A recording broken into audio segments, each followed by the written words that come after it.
नमस्कार।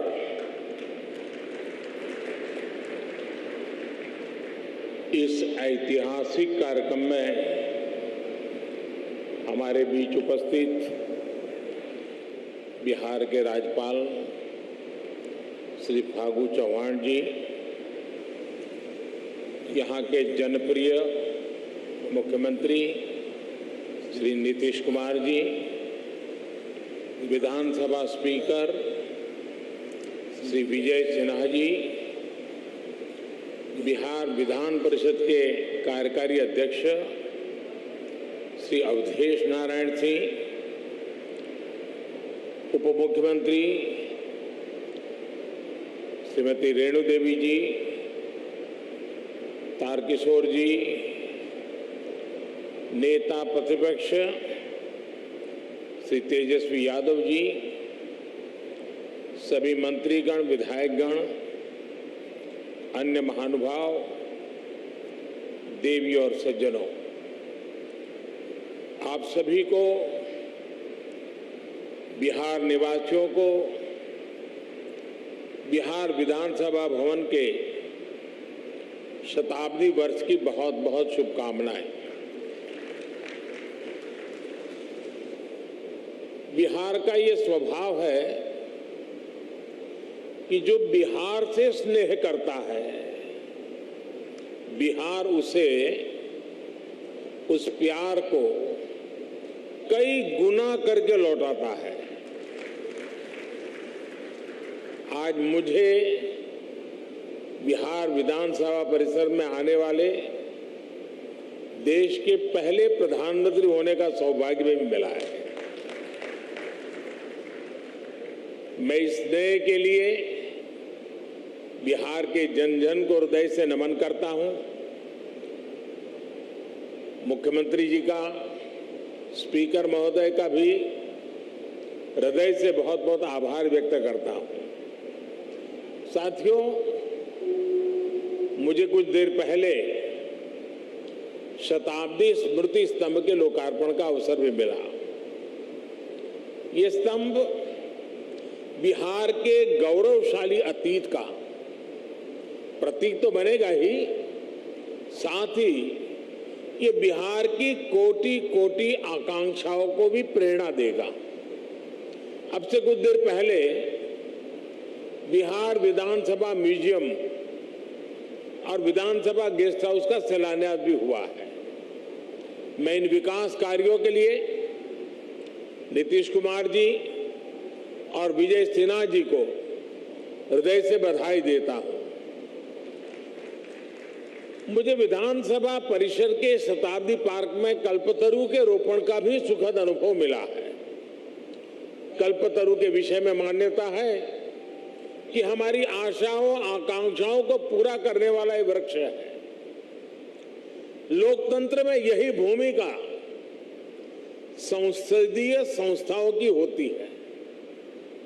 मैं आशा करता हूं कि बिहार विधानसभा अपनी इस भूमिका को इसी निरंतरता के साथ निभाती रहेगी, बिहार और देश के विकास में अपना अमूल्य योगदान देती रहेगी।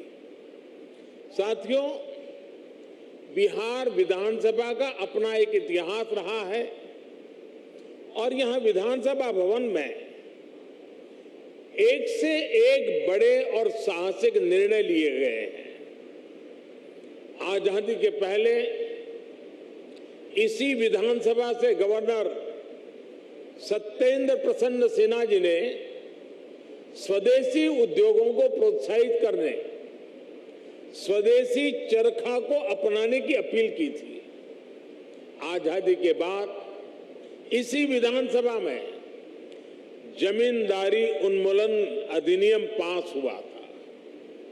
इसी परंपरा को आगे बढ़ाते हुए नीतीश जी की सरकार ने बिहार पंचायती राज जैसे अधिनियम को पास किया। इस अधिनियम के जरिए बिहार पहला ऐसा राज्य बना जिसने पंचायती राज में महिलाओं को 50% आरक्षण दिया। लोकतंत्र से लेकर समाज जीवन तक समान भागीदारी और समान अधिकार के लिए कैसे काम किया जा सकता है, ये विधानसभा इसका उदाहरण है। आज जब मैं आपसे इस परिसर में विधानसभा भवन के बारे में बात कर रहा हूं, तो ये भी सोच रहा हूं कि बीते 100 वर्ष में ये भवन, ये परिसर कितने ही महान व्यक्तित्वों की आवाज का साक्षी रहा है। मैं नाम अगर लेने जाऊंगा तो शायद समय कम पड़ जाएगा, लेकिन इस इमारत ने इतिहास के रचयिताओं को भी देखा है और खुद भी इतिहास का निर्माण किया है। कहते हैं वाणी की ऊर्जा कभी भी समाप्त नहीं होती। इस ऐतिहासिक भवन में कही गई बातें, बिहार के उत्थान से जुड़े संकल्प एक ऊर्जा बनकर आज भी उपस्थिति है। आज भी वो वाणी, वो शब्द गूंज रहे हैं। साथियों, बिहार विधानसभा भवन का ये शताब्दी उत्सव एक ऐसे समय में हो रहा है जब देश अपनी आजादी का अमृत महोत्सव मना रहा है। विधानसभा भवन के 100 साल और देश की आजादी के 75 साल, ये केवल समय का संयोग नहीं है, इस संयोग का साझा अतीत भी है और सार्थक संदेश भी है। एक और, बिहार में चंपारण सत्याग्रह जैसे आंदोलन हुए तो वही इस धरती ने भारत को लोकतंत्र के संस्कार और आदर्श पर चलने का रास्ता भी दिखाया। दशकों से हम ये बताने की कोशिश होती रही है कि भारत को लोकतंत्र विदेशी हुकूमत और विदेशी सोच के कारण मिला है। और हमारे लोग भी कभी कभी ये बातें बोलते हैं, लेकिन कोई भी व्यक्ति जब ये कहता है तो वो बिहार के इतिहास और बिहार की विरासत पर पर्दा डालने की कोशिश करता है। जब दुनिया के बड़े भूभाग सभ्यता और संस्कृति की ओर अपना पहला कदम बढ़ा रहे थे, तब वैशाली में परिष्कृत लोकतंत्र का संचालन हो रहा था। जब दुनिया के अन्य क्षेत्रों में जनतांत्रिक अधिकारों की समझ विकसित होनी शुरू हुई थी, तब लिच्छवी और वज्जी संघ जैसे गणराज्य अपने शिखर पर थे। साथियों, भारत में लोकतंत्र की अवधारणा उतनी ही प्राचीन है जितना प्राचीन ये राष्ट्र है, जितनी प्राचीन हमारी संस्कृति है। हजारों वर्ष पूर्व हमारे वेदों में कहा गया है, त्वाम विशो वृणताम, त्वाम विशो वृणताम राज्याय त्वाम मिमाहा प्रदिशः पंचदेवी। अर्थात राजा को सभी प्रजा मिलकर स्वयं चुने और विद्वानों की समितियां उसका निर्वाचन करें। ये वेद में कहा गया है, हजारों साल पूरे ग्रंथ में कहा गया है। आज भी हमारे संविधान में सांसदों, विधायकों का चयन, मुख्यमंत्री, प्रधानमंत्री, राष्ट्रपति का चयन इसी लोकतांत्रिक मूल्य पर टिका हुआ है। एक विचार के रूप में हमारे यहां लोकतंत्र इसलिए हजारों वर्षों से जीवित है क्योंकि भारत लोकतंत्र को समता और समानता का माध्यम मानता है। भारत सह अस्तित्व और सौहार्द के विचार में भरोसा करता है। हम सत में भरोसा करते हैं, सहकार में भरोसा करते हैं, सामंजस्य में भरोसा करते हैं और समाज की संगठित शक्ति में भरोसा करते हैं। इसलिए हमारे वेदों ने हमें यह भी मंत्र दिया है, संगच्छध्वम संवदध्वम संवो मनासि जानताम, अर्थात हम मिलकर चले, मिलकर बोले, वो एक दूसरे के मनों को, एक दूसरे के विचारों को जाने और समझे। इसी वेद मंत्र में आगे कहा गया है, समानो मंत्रः समिति समानी समानम मनः सहचित्तमेशम, अर्थात हम मिलकर समान विचार करें, हमारी समितियां, हमारी सभाएं और सदन कल्याण भाव के लिए समान विचार वाले हो और हमारे हृदय भी समान हो। हृदय से लोकतंत्र को स्वीकार करने की ऐसी विराट भावना एक राष्ट्र के रूप में भारत ही प्रस्तुत कर रहा है। इसलिए मैं जब भी दुनिया में अलग अलग जब देशों में जाता हूं, बड़े वैश्विक मंचों पर मौजूद होता हूं, तो मैं बहुत गर्व से कहता हूं, क्योंकि हमारे कान में किसी न किसी कारण से एक शब्द भर दिया गया है। हमारी मन की रचना को एक जगह पे स्थगित कर दिया गया है। हमें बार बार सुनाया गया है कि we are a largest democracy of the world, हम दुनिया की सबसे बड़े लोकतंत्र है, और हम भी उसी को स्वीकार कर लिया है बार बार सुनने के कारण। मैं आज भी दुनिया के मंच पर जब भी जाता हूं, बड़े गर्व से कहता हूं कि विश्व में लोकतंत्र की जननी ये भारत है। भारत मदर ऑफ डेमोक्रेसी है, और हमने भी, और बिहार वासियों ने तो खास, दुनिया में डंका बजाते रहना चाहिए कि we are a mother of democracy. और बिहार की गौरवशाली विरासत, पाली में मौजूद ऐतिहासिक दस्तावेज भी इसके जीवंत प्रमाण है। बिहार के इस वैभव को न कोई मिटा सकता है, न कोई छिपा सकता है। इस ऐतिहासिक इमारत ने बिहार की इस लोकतांत्रिक विरासत को 100 वर्ष तक मजबूत किया है। इसलिए मैं समझता हूं कि आज ये इमारत भी हम सभी के नमन की हकदार है। साथियों, इस भवन के इतिहास से बिहार की वो चेतना जुड़ी है जिसने गुलामी के कालखंड में भी अपने जनतांत्रिक मूल्यों को समाप्त नहीं होने दिया।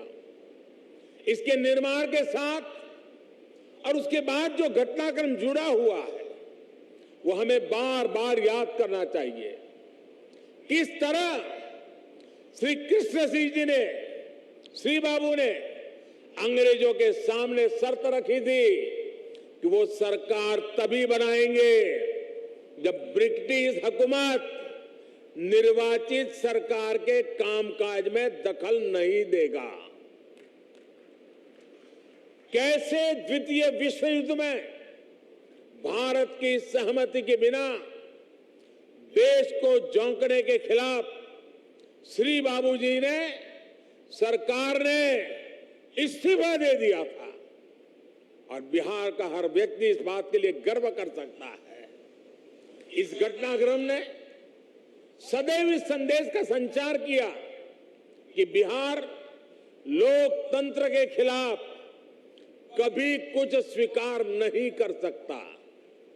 और भाई और बहनों, हम सभी ने देखा है कि कैसे आजादी के बाद भी बिहार अपनी लोकतांत्रिक निष्ठा को लेकर उतना ही अडिग, उतना ही प्रतिबद्ध रहा।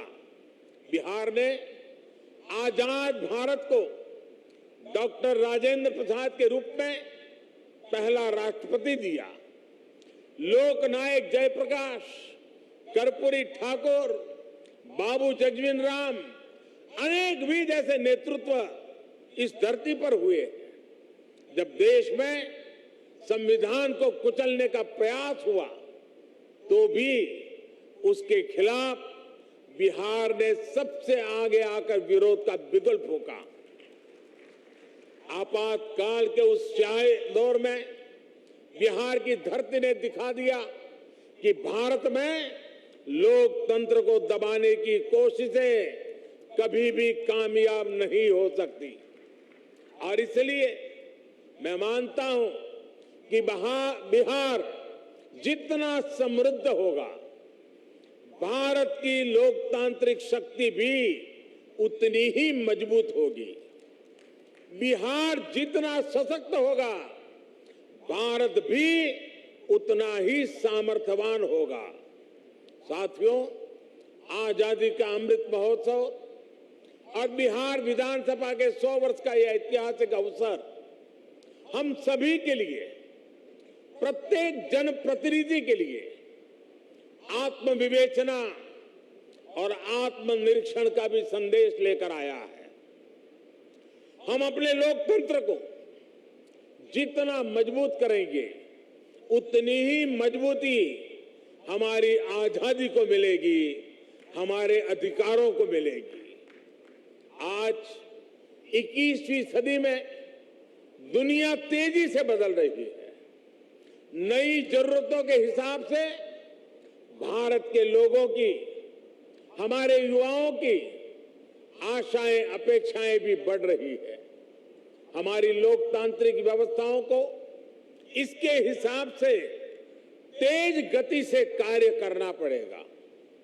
आज जब हम आजादी के 75वें साल में एक नए भारत के संकल्प के साथ आगे बढ़ रहे हैं, तो इन संकल्पों को आगे बढ़ाने की जिम्मेदारी हमारी संसद और विधानसभाओं पर भी है। इसके लिए हमें ईमानदारी और निष्ठा से दिन रात मेहनत करने की जरूरत है। देश के सांसद के रूप में, राज्य के विधायक के रूप में हमारी ये भी जिम्मेदारी है कि हम लोकतंत्र के सामने आ रही हर चुनौती को मिलकर हराएं। पक्ष विपक्ष के भेद से ऊपर उठकर देश के लिए, देश हित के लिए हमारी आवाज एकजुट होनी चाहिए। जनता से जुड़े विषयों पर सदन सकारात्मक संवाद का केंद्र बने। सकारात्मक कार्यों के लिए हमारी आवाज उतनी ही बुलंद दिखे, इस दिशा में भी हमें निरंतर आगे बढ़ना चाहिए। हमारे आचरण से ही हमारे देश की लोकतांत्रिक परिपक्वता प्रदर्शित होती है।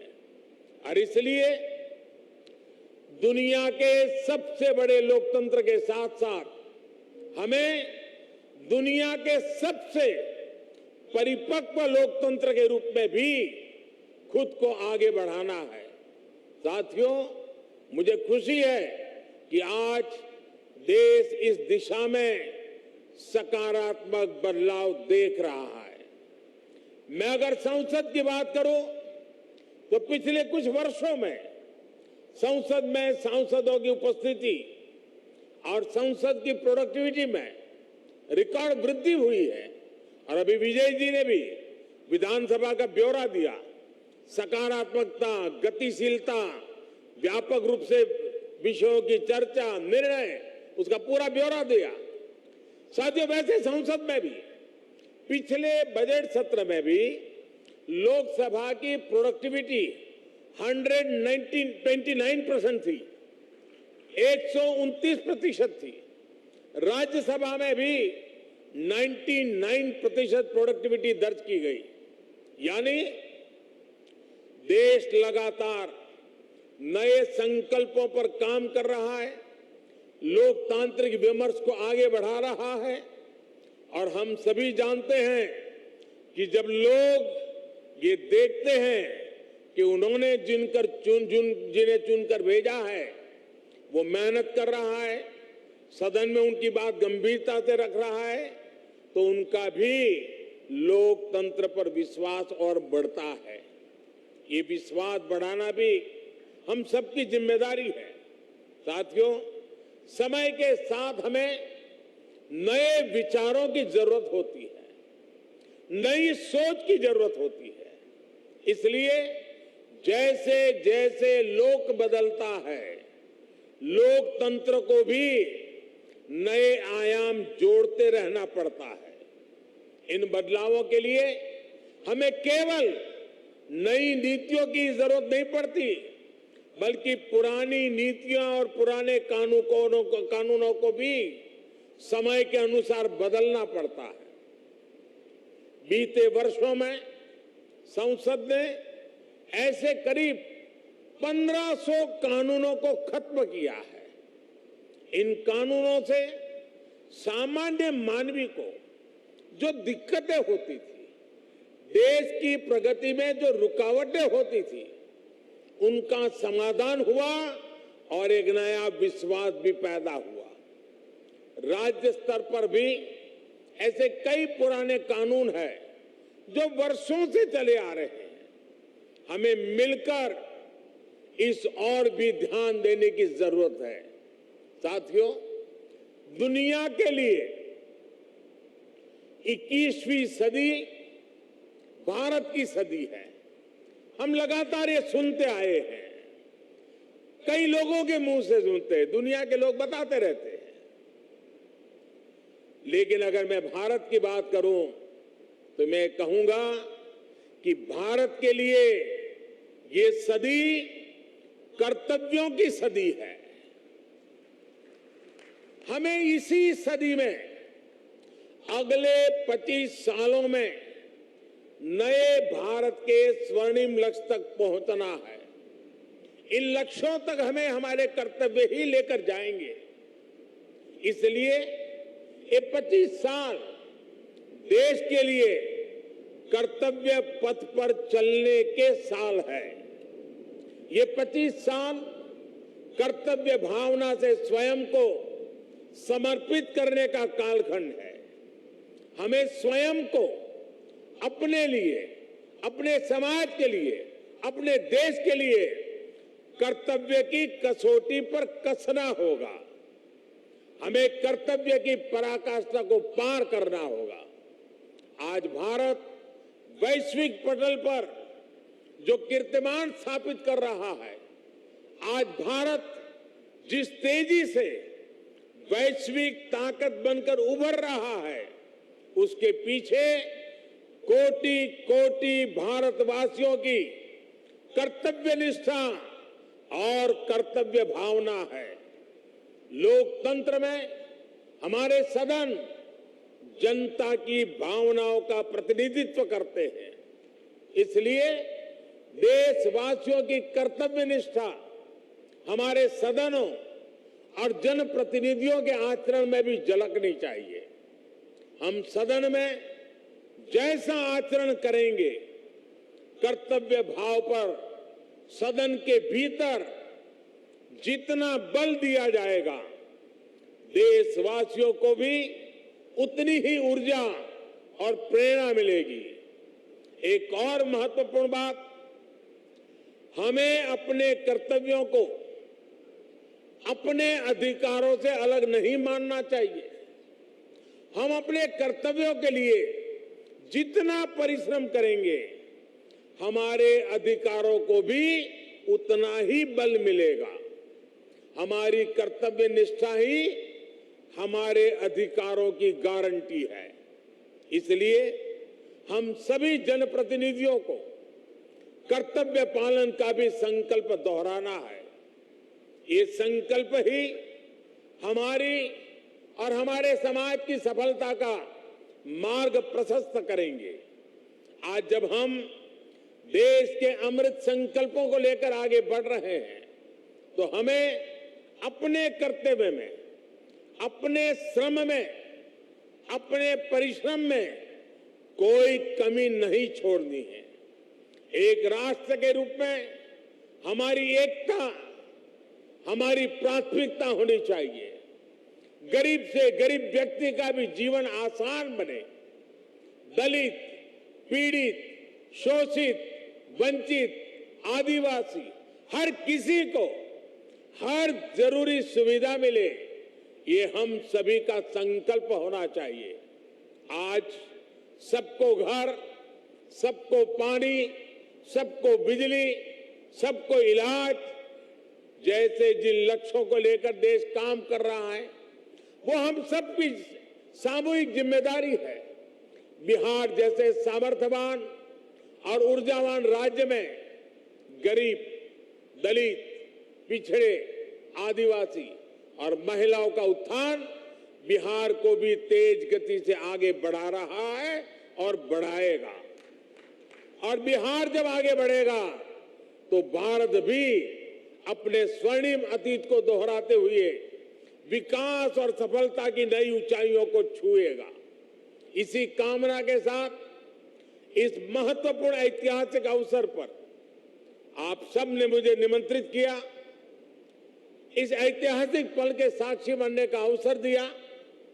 इसके लिए मैं राज्य सरकार का, स्पीकर महोदय का और सभी यहाँ के वरिष्ठ जनों का हृदय से बहुत बहुत आभार व्यक्त करता हूं। अनेक अनेक शुभकामनाओं के साथ इस 100 साल की यात्रा आने वाले 100 साल के लिए नई ऊर्जा का केंद्र बने, इसी एक अपेक्षा के साथ बहुत बहुत धन्यवाद, बहुत बहुत शुभकामनाएं।